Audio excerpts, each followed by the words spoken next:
got the truth, the money never lie, no. I'm the one, yeah. I'm the one early morning in the dawn. Know you wanna ride now. I'm the one, yeah. I'm the one, yeah. Hear you sick of all the... Saya, Dewa Tias, akan menjelaskan cekukan tentang medis barat yang terdiri dari definisi, etiologi, patofisiologi, manifestasi klinik, serta pemeriksaan penunjang dan fisik. Yang pertama ada definisi dari cekukan atau simultus. Cekukan atau simultus terjadi karena adanya kontraksi pada otot diafragma yang tidak disadari dan datang secara tiba-tiba. Pada saat kontraksi, pita suara menutup dan menimbulkan suara hik pada saat cekukan. Yang kedua yaitu etiologi dari cekukan. Etiologi atau penyebab dari cekukan terjadi karena sering mengkonsumsi minuman beralkohol, sering mengkonsumsi minuman bersoda, terlalu makan cepat, atau menelan angin saat menghisap atau mengunyah permen. Kemudian ada patofisiologi dari cekukan, yaitu suatu gerakan berulang diafragma yang diikuti oleh penutupan glotis secara tiba-tiba. Untuk mekanismenya belum diketahui secara pasti, tetapi bisa kemungkinan terjadi karena adanya iritasi pada refleks diafragmanya. Kemudian selanjutnya yaitu ada manifestasi klinik dari cekukan, terjadi karena adanya riwayat bedah, insomnia, tekanan emosional. Kemudian selanjutnya ada pemeriksaan fisik dan penunjang yang terdiri dari pemeriksaan kekuatan tonus dari otot, pemeriksaan refleks, pemeriksaan saraf sensorik. Definisi cekukan menurut TCM, cekukan disebabkan oleh asupan makanan yang tidak teratur yang dapat mengganggu aliran ci lambung atau frustasi emosional yang mempengaruhi ci hati.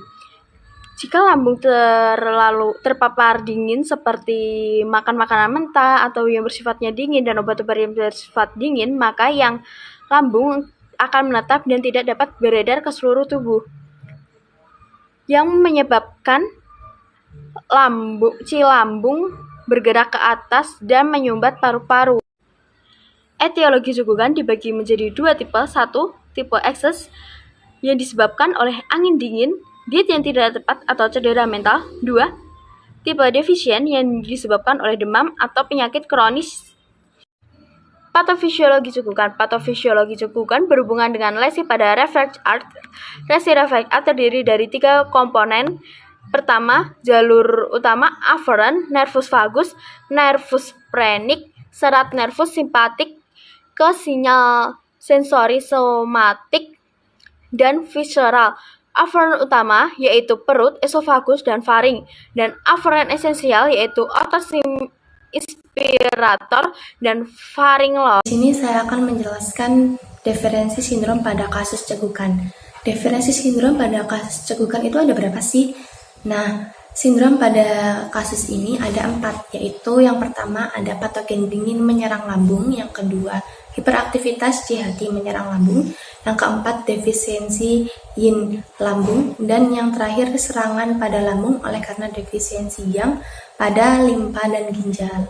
Nah, untuk penata laksanaan dalam akupuntur, kita menggunakan 2 titik utama, yaitu ada pitch 6 neguan dan yang terakhir itu ada BL 17 Cashew. Untuk titik tambahan setiap sindromnya, yang pertama ada sindrom patogen dingin menyerang lambung, itu ditambahkan dengan titik CV12 atau Chongwan. Dan untuk sindrom yang kedua, hiperaktivitas ci hati menyerang lambung, kita tambahkan titik ST36 Susan Lee, LV3 Taichung, dan GB34 yang lingkuan. Sindrom yang ketiga ada defisiensi yin lambung. Kita tambahkan dengan titik BL20 Pishu, BL23 Sensu, SP6 Sain Chiao, dan ST36 Susan Lee. Nah, untuk sindrom yang terakhir, serangan pada lambung oleh karena defisiensi yang pada limpa dan ginjal, kita tambahkan titik BL20 Pishu, BL23 Sensu, CV12 Chongwan, dan yang terakhir ST36 Susan Lee. Itu karena defisiensi yang, maka kita perlu menghangatkan titik-titik tersebut. Hal-hal yang dapat dilakukan jika kalian menemui kasus cekukan atau kalian mengalami cekukan, maka yang dapat dilakukan yaitu yang pertama, menahan nafas, yang kedua menutup hidung, yang ketiga menekan diafragma, yang keempat minum air atau makan makanan yang tertentu, dan yang terakhir bisa duduk dengan memeluk lutut. Terima kasih, sekian penyampaian yang dapat saya sampaikan, kurang lebihnya mohon maaf. Wassalamualaikum warahmatullahi wabarakatuh. Bye-bye.